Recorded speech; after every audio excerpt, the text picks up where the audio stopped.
The Labours of Hercules by Agatha Christie. Episode 4. The Erymanthian Boar. Read by Bo McKenna. The accomplishment of the third Labour of Hercules having brought him to Switzerland, Hercule Poirot decided that, being there, he might take advantage of the fact and visit certain places which were up to now unknown to him. He passed an agreeable couple of days at Chamonix, lingered a day or two at Montreux, and then went on to Andermatt, a spot which he had heard various friends praise highly. Andermatt, however, affected him unpleasantly. It was the end of a valley, with towering snow-peaked mountains shutting it in. He felt, unreasonably, that it was difficult to breathe. "Impossible to remain here," said Hercule Poirot to himself. It was at that moment that he caught sight of a funicular railway. Decidedly, I must mount. The funicular, he discovered, ascended first to Les Avines, then to Courrouchet, and finally to Rocher-Neige, 10,000 feet above sea level. Poirot did not propose mounting as high as all that. Les Avines, he thought, would be quite sufficiently his affair. But here he reckoned without that element of chance which plays so large a part in life. The funicular had started when the conductor approached Poirot and demanded his ticket. After he had inspected it and punched it with a fearsome pair of clippers, he returned it with a bow. At the same time, Poirot felt a small wad of paper pressed into his hand with the ticket. The eyebrows of Hercule Poirot rose a little on his forehead. Presently, unostentatiously, without hurrying himself, he smoothed out the wad of paper. It proved to be a hurriedly scribbled note, written in pencil. "Impossible," it ran, "to mistake those moustaches. I salute you, my dear colleague. If you are willing, you can be of great assistance to me. You have doubtless read of the affair Sally. The killer, Marasco, is believed to have a rendezvous with some members of his gang at Rocher-Neige, of all places in the world. Of course, the whole thing may be a blague, but our information is reliable. There is always someone who squeals, is there not? So, keep your eyes open, my friend. Get in touch with Inspector Drouet, who is on the spot. He is a sound man, but he cannot pretend to the brilliance of Hercule Poirot. It is important, my friend, that Marasco should be taken, and taken alive. He is not a man, he is a wild boar, one of the most dangerous killers alive today. I did not risk speaking to you at Andermatt, as I might have been observed, and he will have a freer hand if you are thought to be a mere tourist. Good hunting. Your old friend, Lamonteuil." Thoughtfully, Hercule Poirot caressed his moustaches. Yes, indeed. Impossible to mistake the moustaches of Hercule Poirot. Now, what was all this? He had read in the papers the details of l'affaire Sally, the cold-blooded murder of a well-known Parisian bookmaker. The identity of the murderer was known. Marasco was a member of a well-known racecourse gang. He had been suspected of many other killings, but this time his guilt was proved up to the hilt. He had got away. Out of France, it was thought, and the police in every country in Europe were on the lookout for him. So Marasco was said to have a rendezvous at Rocher-Neige. Hercule Poirot shook his head slowly. He was puzzled, for Rocher-Neige was above the snow line. There was a hotel there, but it communicated with the world only by the funicular, standing as it did on a long, narrow ledge overhanging the valley. The hotel opened in June, but there was seldom anyone there until July and August. It was a place ill-supplied with entrances and exits. If a man were tracked there, he was caught in a trap. It seemed a fantastic place to choose as the rendezvous of a gang of criminals. And yet, if Lamonteuil said his information was reliable, then Lamonteuil was probably right. Hercule Poirot respected the Swiss commissaire of police. He knew him as a sound and dependable man. Some reason unknown was bringing Marasco to the meeting place far above civilization. Hercule Poirot sighed. To hunt down a ruthless killer was not his idea of a pleasant holiday. Brain work from an armchair, he reflected, is more in his line. Not to ensnare a wild boar upon a mountainside. A wild boar. That was the term Lamontet had used. It was certainly an odd coincidence. He murmured to himself, "The fourth labour of Hercules? The Erymanthian Boar?" Quietly, without ostentation, he took careful stock of his fellow passengers. On the seat opposite him was an American tourist. The pattern of his clothes, of his overcoat, the grip he carried, down to his hopeful friendliness and his naive absorption in the scenery, even the guidebook in his hand, all gave him away and proclaimed him a small-town American, seeing Europe for the first time. In another minute or two, Poirot judged, he would break into speech. His wistful, dog-like expression could not be mistaken. On the other side of the carriage, a tall, rather distinguished-looking man with greyish hair and a big, curved nose was reading a German book. He had the strong, mobile fingers of a musician or a surgeon.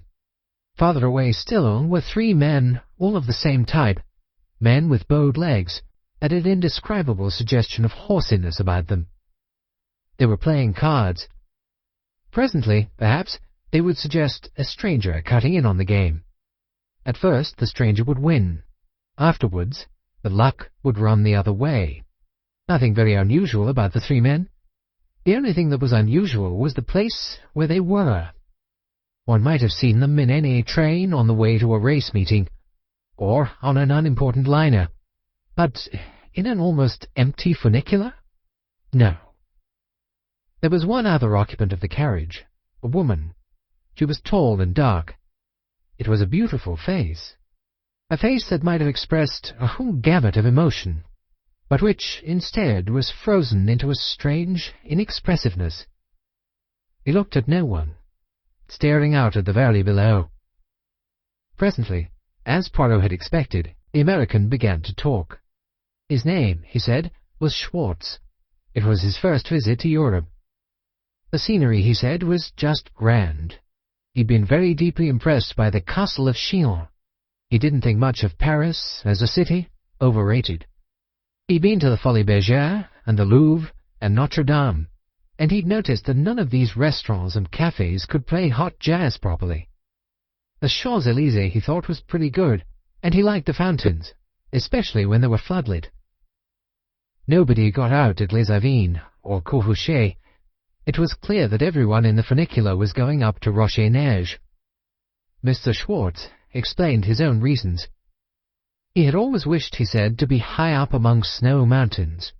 10,000 feet was pretty good. He'd heard that you couldn't boil an egg properly when you were as high up as that.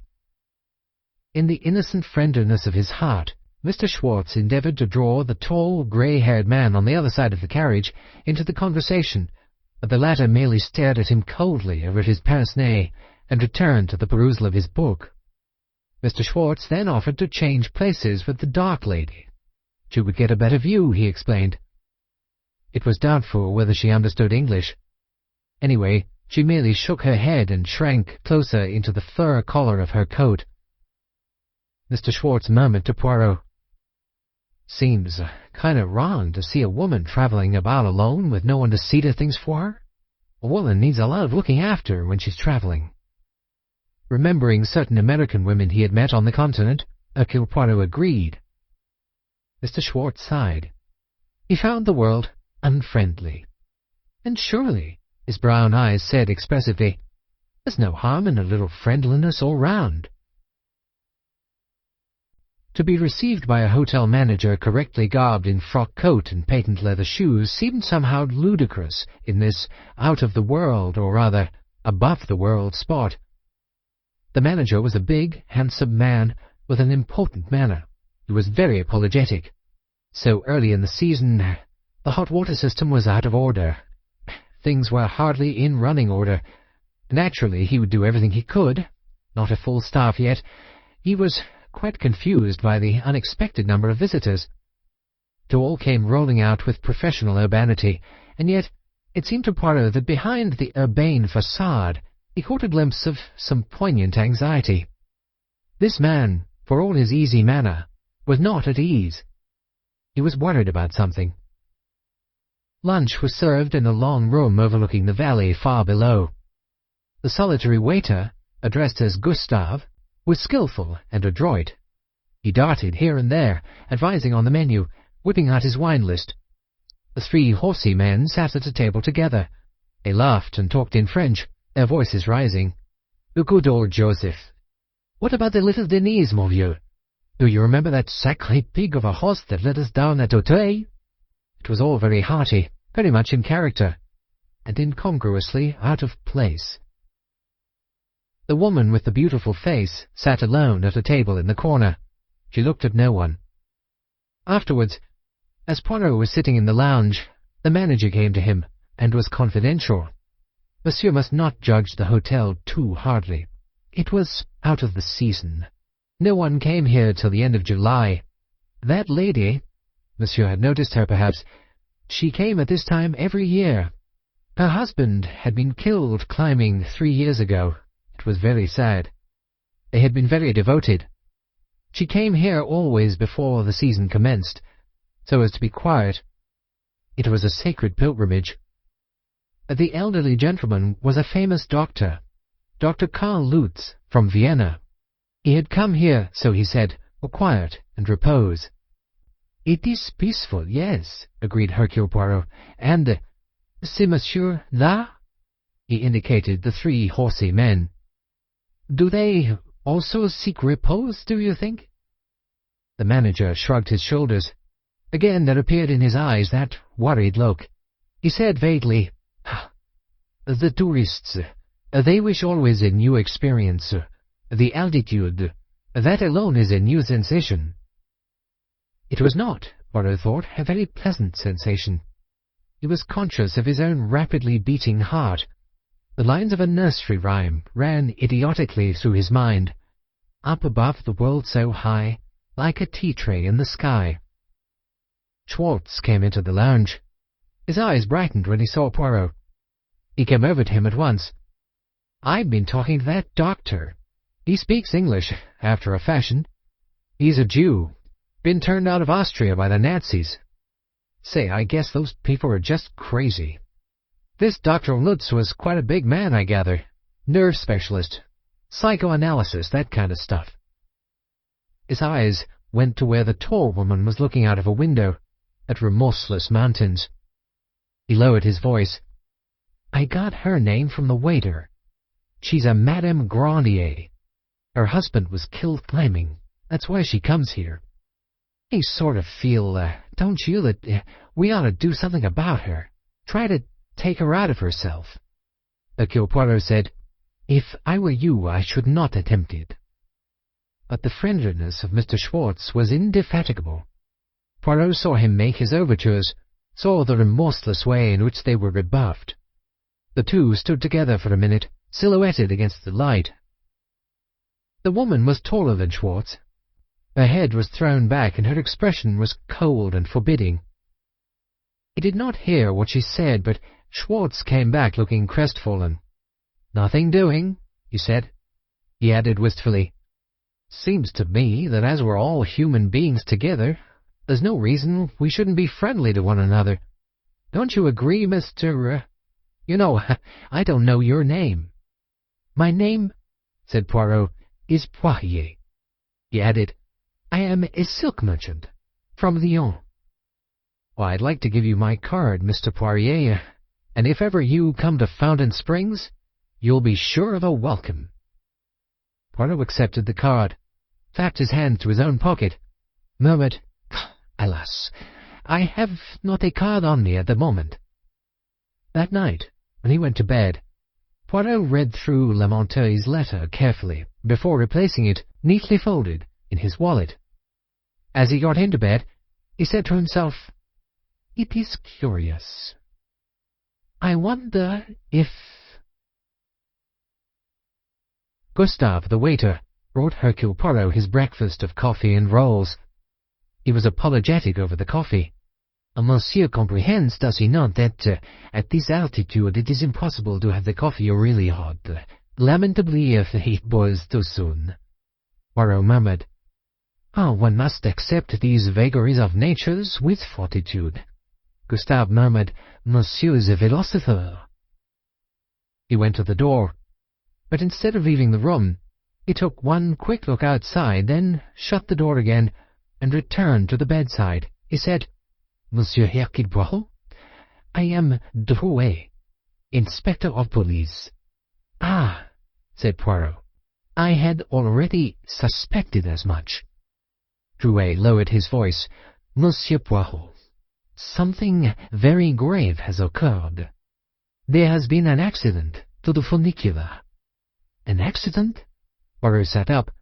"What kind of an accident?" "Nobody has been injured. It happened in the night. It was occasioned perhaps by natural causes. A small avalanche that swept down boulders and rocks. But it is possible that there was human agency at work. One does not know. In any case, the result is that it will take many days to repair, and that in the meantime we are cut off up here. So early in the season, when the snow is still heavy, it is impossible to communicate with the valley below." Hercule Poirot sat up in bed. He said softly, "That is very interesting." The inspector nodded. "Yes," he said. "It shows that our commissaire's information was correct. Marasco has a rendezvous here, and he has made sure that that rendezvous shall not be interrupted." Hercule Poirot cried impatiently, "But it is fantastic." "I agree." Inspector Drouet threw up his hands. "It does not make the common sense, but there it is. This Marasco, you know, is a fantastic creature. Myself," he nodded, "I think he is mad." Poirot said, "A madman? And a murderer?" Drouet said dryly, "It is not amusing. I agree." Poirot said slowly, "But if he has a rendezvous here, on this ledge of snow high above the world, then it also follows that Marasco himself is here already, since communications are now cut." Drouet said quietly, "I know." Both men were silent for a minute or two. Then Poirot asked, "Dr. Lutz, can he be Marasco?" Drouet shook his head. "I do not think so. There is a real Dr. Lutz. I have seen his pictures in the papers. A distinguished and well-known man. This man resembles those photographs closely." Poirot murmured, "If Marasco is an artist in disguise, he might play the part successfully." "Yes, but is he? I never heard of him as an expert in disguise. He has not the guile and cunning of a serpent. He is a wild boar, ferocious, terrible, who charges in blind fury." Poirot said, "All the same." Drouet agreed quickly, "Yes, he is a fugitive from justice. Therefore he is forced to dissemble. So he may. In fact, he must be more or less disguised. You have his description?" The other shrugged his shoulders. "Roughly only. The official Bertillon photograph and measurements were to have been sent up to me today. I know only that he is a man of 30-odd, of a little over medium height and of dark complexion. No distinguishing marks." Poirot shrugged his shoulders. "That could apply to anybody." "What about the American, Schwartz?" "I was going to ask you that. You have spoken with him, and you have lived, I think, much with the English and the Americans. To a casual glance, he appears to be the normal traveling American. His passport is in order. It is perhaps strange that he should elect to come here. But Americans, when traveling, are quite incalculable. What do you think yourself?" Hercule Poirot shook his head in perplexity. He said, "On the surface, at any rate, he appears to be a harmless, slightly over-friendly man. He might be a bore, but it seems difficult to regard him as a danger." He went on, "But there are 3 more visitors here." The inspector nodded, his face suddenly eager. "Yes, and they are the type we are looking for. I'll take my oath, Monsieur Poirot, that those 3 men are at any rate members of Marasco's gang. They are race-course toughs if I ever saw them, and one of the 3 may be Marasco himself." Hercule Poirot reflected. He recalled the 3 faces. One was a broad face, with overhanging brows and a fat jowl, a hoggish, bestial face. One was lean and thin, with a sharp, narrow face and cold eyes. The third man was pasty-faced, with a slightly dandiacal air. Yes, one of the three might well be Marescot. But if so, the question came instantly, why? Why should Marescot and two members of his gang journey together and descend into a rat trap on a mountainside? A meeting surely could be arranged in safer and less fantastic surroundings, in a cafe, in a railway station, in a crowded cinema, in a public park, somewhere where there were exits in plenty, not here, far above the world in a wilderness of snow. Something of this he tried to convey to Inspector Drouet, and the latter agreed readily enough. But yes, it is fantastic. It does not make sense. If it is a rendezvous, why do they travel together? No. Indeed, it does not make sense. Drouet said, his face worried. In that case, we have to examine a second supposition. These three men are members of Marescot's gang, and they have come here to meet Marescot himself. Who, then, is Marescot? Poirot asked, what about the staff of the hotel? Drouet shrugged his shoulders. There is no staff to speak of. There is an old woman who cooks. There is her old husband, Jacques. They have been here for 50 years, I should think. There is the waiter whose place they have taken. That is all, Poirot said. But the manager, he knows, of course, who you are. Well, naturally, it needed his cooperation. Has it struck you, said Hercule Poirot, that he looks worried? The remark seemed to strike Drouet. He said thoughtfully, Yes, that is true. It may be that it is merely the anxiety of being involved in police proceedings. But you think it may be more than that? You think that he may know something? It occurred to me. That is all. Drouet said somberly, I wonder. He paused, then went on. Could one get it out of him, do you think? Poirot shook his head doubtfully. He said, It would be better, I think, not to let him know of our suspicions. Keep your eye on him. That is all. Drouet nodded. He turned towards the door. You've no suggestions, Monsieur Poirot? I know your reputation. We have heard of you in this country of ours. Poirot said perplexedly, For the moment I can suggest nothing. It is the reason which escapes me. The reason for a rendezvous in this place. In fact, the reason for a rendezvous at all. Money, said Drouet succinctly. He was robbed then as well as murdered? This poor fellow Sally? Yes, he had a very large sum of money on him which has disappeared. And the rendezvous is for the purpose of sharing out, you think? It is the most obvious idea. Poirot shook his head in a dissatisfied manner. Yes, but I hear her. He went on slowly. The worst place possible for a rendezvous of criminals. But it is a place, this, where one might come to meet a woman. Drouet took a step forward eagerly.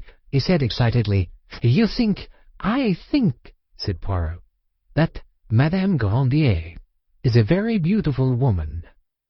I think that anyone might well mount 10,000 feet for her sake. That is, if she had suggested such a thing. You know, said Drouet, that is interesting.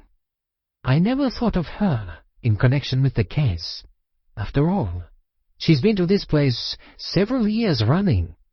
Poirot said gently, Yes. And therefore, a presence would not cause comment. It would be a reason, would it not, why Rocher-Neige should have been the spot selected. Drouet said excitedly, You've had an idea, Monsieur Poirot. I'll look into that angle. The day passed without incident. Fortunately, the hotel was well provisioned. The manager explained that there need be no anxiety. Supplies were assured. Hercule Poirot endeavoured to get into conversation with Dr. Karl Lutz, and was rebuffed. The doctor intimated plainly that psychology was his professional preoccupation, and that he was not going to discuss it with amateurs. He sat in a corner, reading a large German tome on the subconscious, and making copious notes and annotations.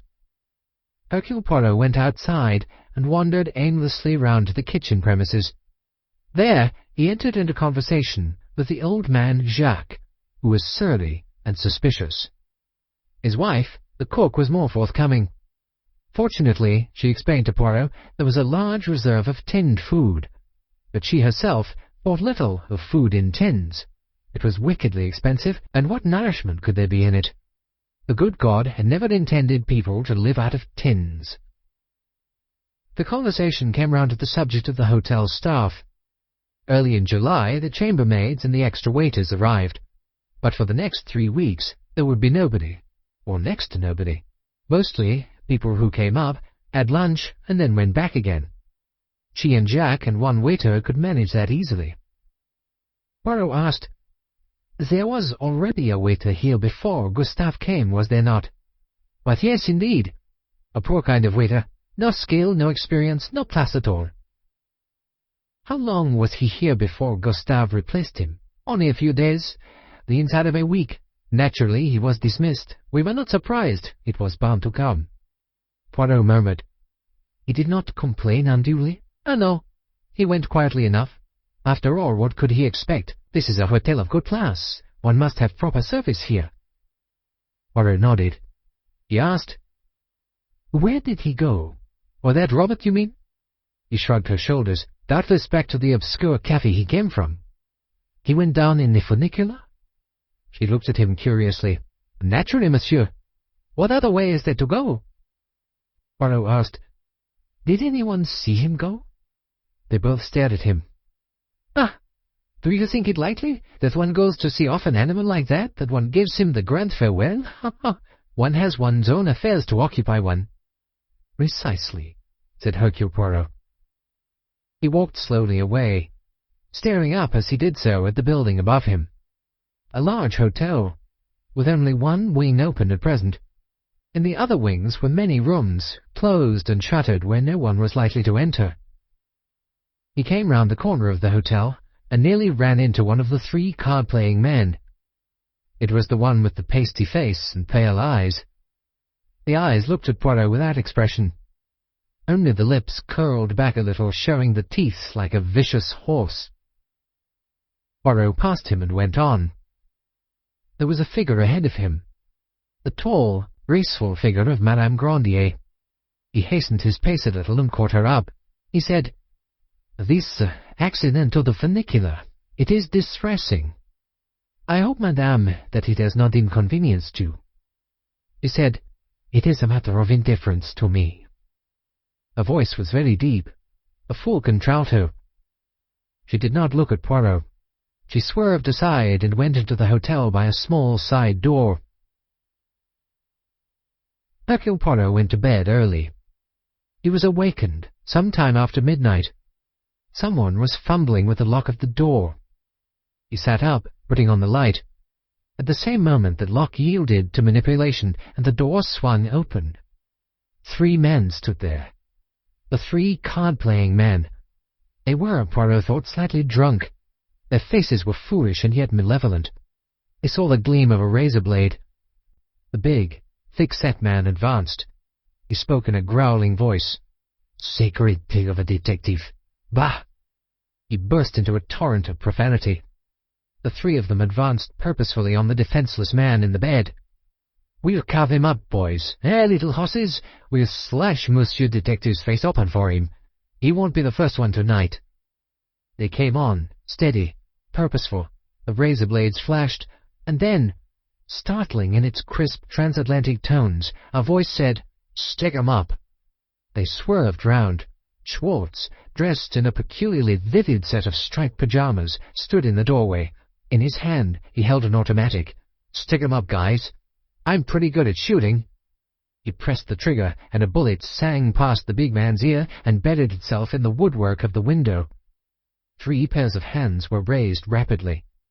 Schwartz said, "Can I trouble you, Mr. Poirier?" Hercule Poirot was out of bed in a flash.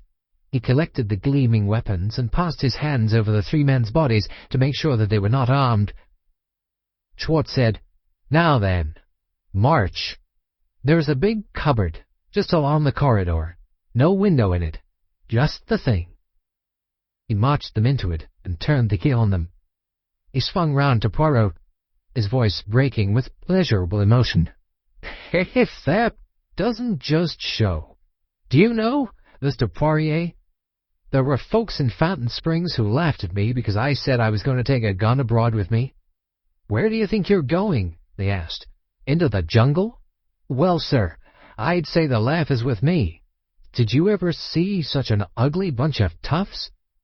Poirot said, "My dear Mr. Schwartz, you appeared in the nick of time. It might have been a drama on the stage. I am very much in your debt." "Oh, that's nothing. Where do we go from here? We ought to turn those boys over to the police, and that's just what we can't do. It's a knotty problem. Maybe we better consult the manager." Hercule Poirot said, "The manager. I think first we will consult the waiter, Gustave, alias Inspector Drouet. But yes, the waiter Gustave is really a detective." Schwartz stared at him. "So, that's why they did it." "That is why who did what? This bunch of crooks got to you second on the list. They'd already carved up Gustave." "What?" "Come with me. The doc's busy on him now." Drouet's room was a small one on the top floor. Dr. Lutz, in a dressing gown, was busy bandaging the injured man's face. He turned his head as they entered. "Ah, it is you. Mr. Schwartz, a nasty business this. What butchers, what inhuman monsters."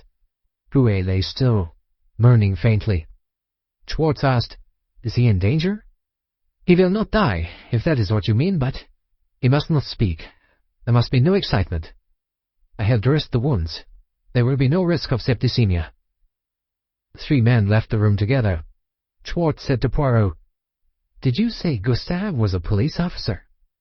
Hercule Poirot nodded. "But what is he doing up at Roche-Neige?" "He was engaged in tracking down a very dangerous criminal." In a few words, Poirot explained the situation. Dr. Lutz said, "Marasco, I read about the case in the paper. I should much like to meet that man. There is some deep abnormality there. I should like to know the particulars of his childhood." "For myself," said Hercule Poirot, "I should like to know exactly where he is at this minute." Schwartz said, "Well, isn't he one of the three we locked in the cupboard?" Poirot said, in a dissatisfied voice, "It is possible, yes, but me? I am not sure. I have an idea." He broke off, staring down at the carpet. It was of a light buff color, and there were marks on it of a deep rusty brown. Hercule Poirot said, "Footsteps. Footsteps that have trodden, I think, in blood. And they lead from the unused wing of the hotel. Come, we must be quick." They followed him through a swing door and along a dim, dusty corridor. They turned the corner of it, still following the marks on the carpet, until the tracks led them to a half-open doorway. Poirot pushed the door open and entered. He uttered a sharp, horrified exclamation. The room was a bedroom. The bed had been slept in, and there was a tray of food on the table. In the middle of the floor lay the body of a man. He was just over middle height, and he had been attacked with savage and unbelievable ferocity. There were a dozen wounds on his arms and chest, and his head and face had been battered almost to a pulp. Schwartz gave a half-stifled exclamation and turned away, looking as though he might be sick. Dr. Lutz uttered a horrified exclamation in German.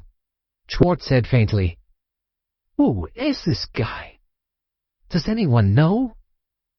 "I fancy," said Poirot, "that he was known here as Robert. A rather unskilful waiter." Lutz had gone nearer. Bending over the body, he pointed with a finger. There was a paper pinned to the dead man's breast.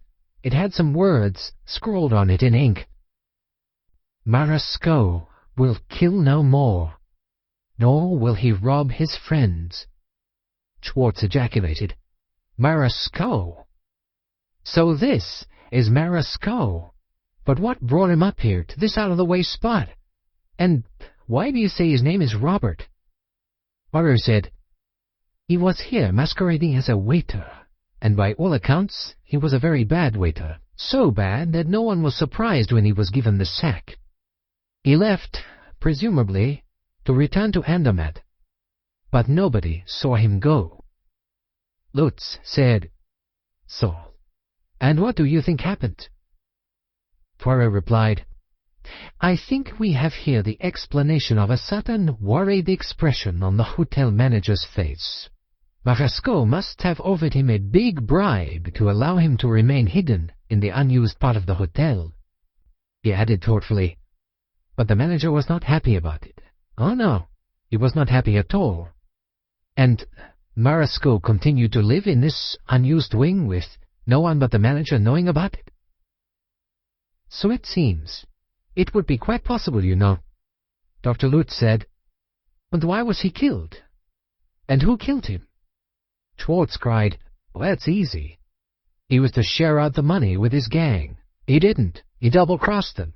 He came here to this out-of-the-way place to lie low for a while. He thought it was the last place in the world they'd ever think of. He was wrong. Somehow or other they got wise to it and followed him." He touched the dead body with the tip of his shoe. "And they settled his account. Like this." Hercule Poirot murmured, "Yes, it was not quite the kind of rendezvous we thought." Dr. Lutz said irritably, "These hows and whys may be very interesting, but I am concerned with our present position. Here we have a dead man. I have a sick man on my hands and a limited amount of medical supplies. But we are cut off from the world for how long?" Schwartz added, "And we've got 3 murderers locked in a cupboard. It's what I'd call kind of an interesting situation." Dr. Lutz said, "What do we do?" Poirot said, "First, we get hold of the manager. He is not a criminal, that one, only a man who was greedy for money. He is a coward, too. He will do everything we tell him. My good friend Jacques, or his wife, will perhaps provide some cord.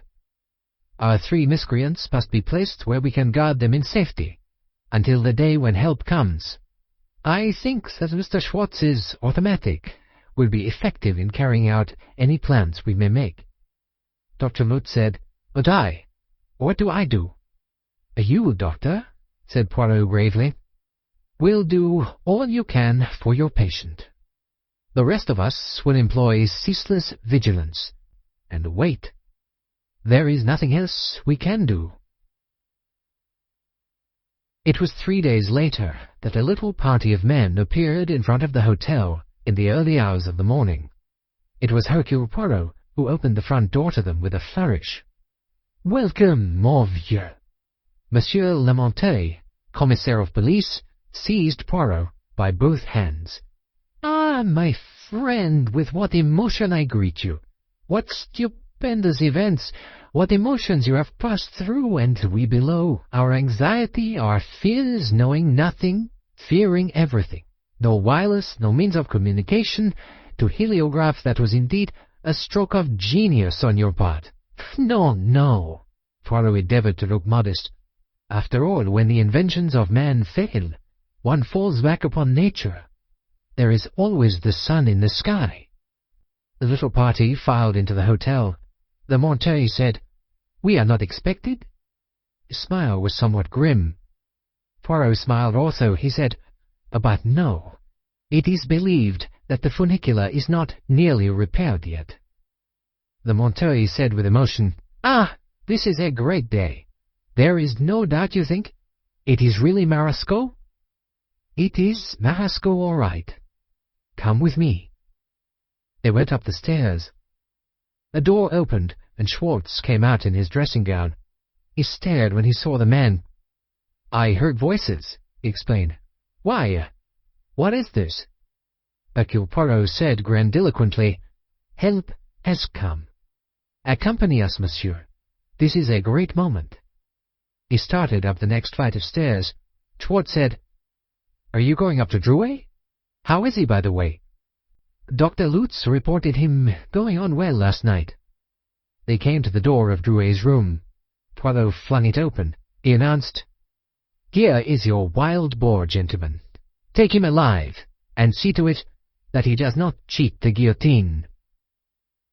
The man in the bed, his face still bandaged, started up, but the police officers had him by the arms before he could move.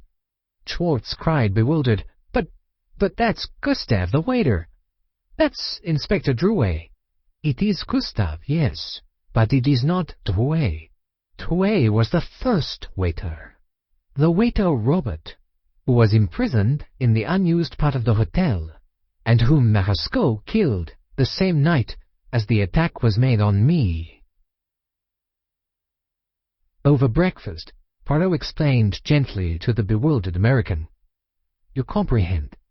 There are certain things one knows quite certainly in the course of one's profession. One knows, for instance, the difference between a detective and a murderer. Gustave was no waiter. That I suspected at once, but equally was not a policeman.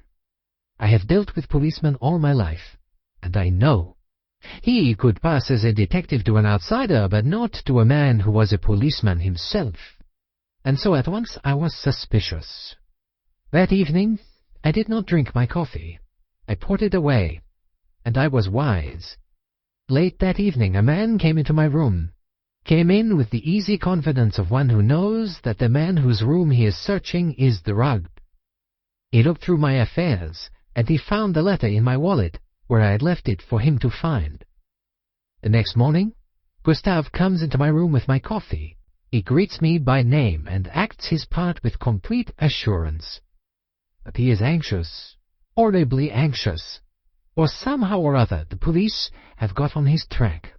They have learnt where he is, and that is for him a terrible disaster. It upsets all his plans. He is caught up here like a rat in a trap." Schwartz said, "The damn fool thing was ever to come here. Why did he?" Poirot said gravely, "It is not so foolish as you think.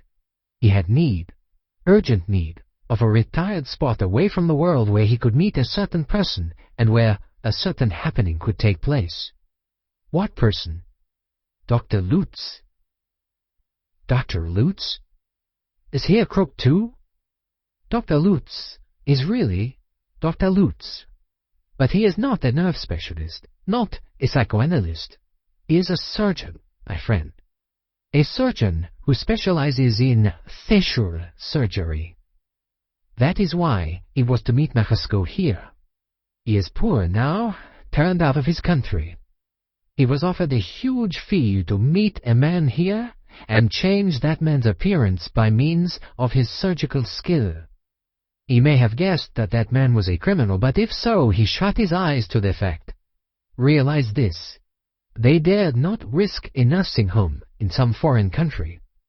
No, up here, where no one ever comes so early in the season except for an odd visit, where the manager is a man in need of money who can be bribed, was an ideal spot.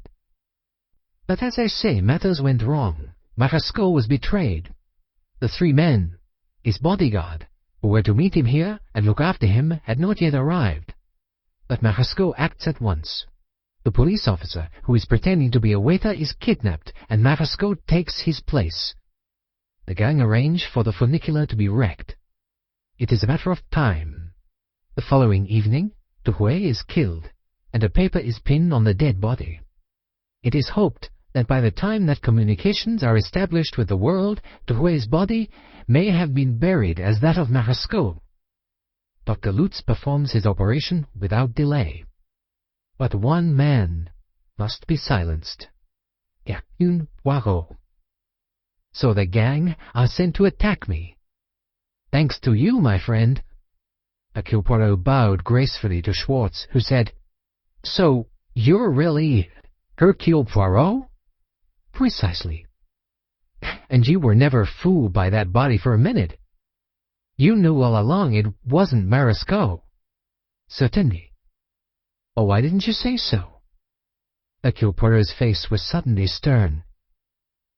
"Because I wanted to be quite sure of handing the real Marasco over to the police." He murmured below his breath, "To capture alive the wild boar of Erymanthia.